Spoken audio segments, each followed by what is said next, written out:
लेकिन कारी साहब का जो ताल्लुक़ है और वो जिस अंदाज से हम उनको मुतारिफ़ कराना चाहते हैं, वो सिर्फ कारी साहब ही के लिए नहीं बल्कि हर उस अहले हदीस के लिए सआदत की बात है जो कि बर्र सग़ीर में अल्हम्दुलिल्लाह कारी साहब को जानता है और वो कारवान तौहीद में वो अल्हम्दुलिल्लाह शरीक है।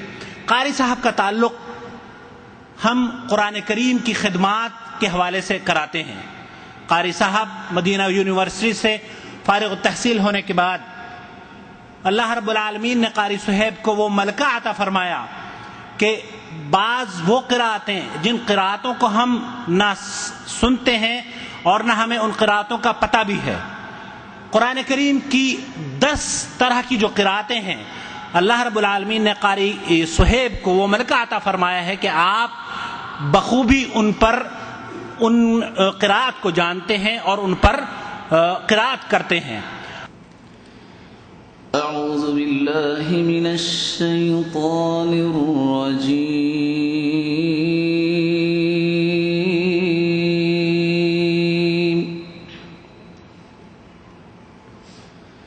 बिस्मिल्लाहिर रहमानिर रहीम।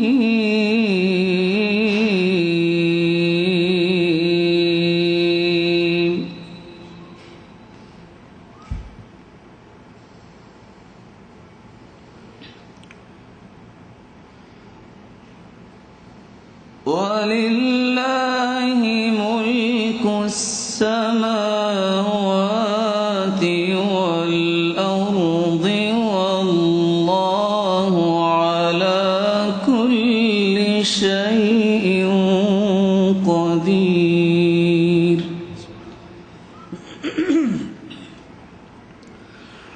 इन्न फी ख़ल्क़िस समावाति वल अर्दि वख्तिलाफिल लैलि वन्नहार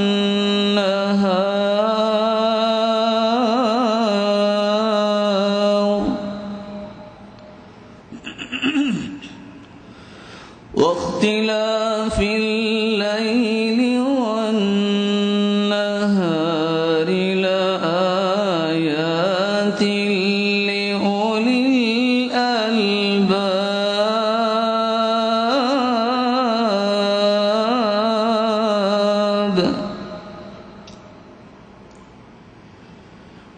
الذين يذكرون الله قياما وقعودا وعلى جنوبهم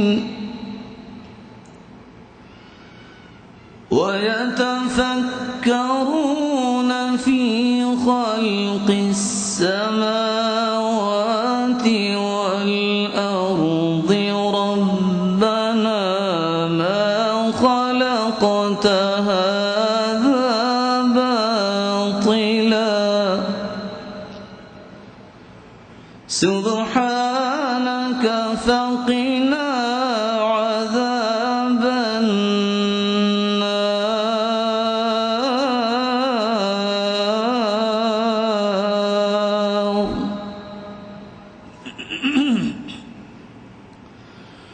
ربنا إنك من تدخل النار فقد أخزيته وما للظالمين من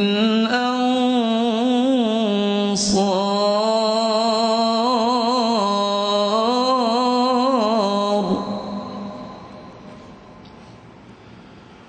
ربنا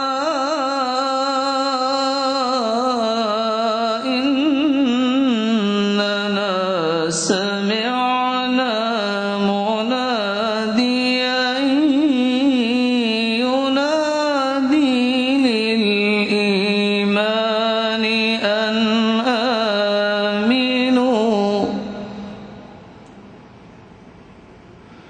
مناديا ينادي للإيمان أن آمنوا بربكم فآمنا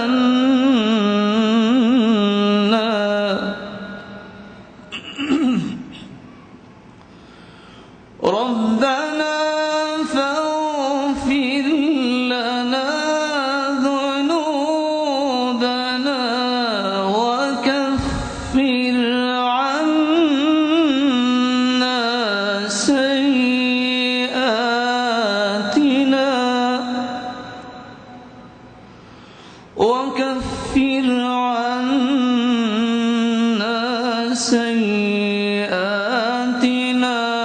وتوفنا مع الأبرار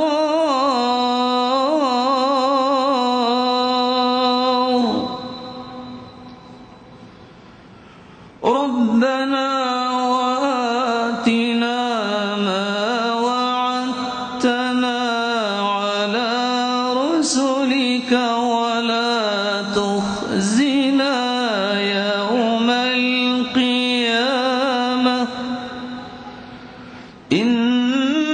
إنك لا تخلف الميعاد.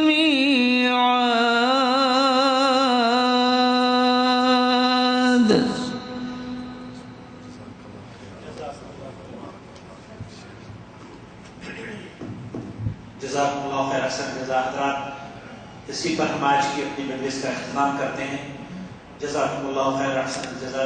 अल्लाहुम्मा व बिहम्दिका अशहदु अन ला इलाहा इल्ला अंता अस्तगफिरुका व अतूबु।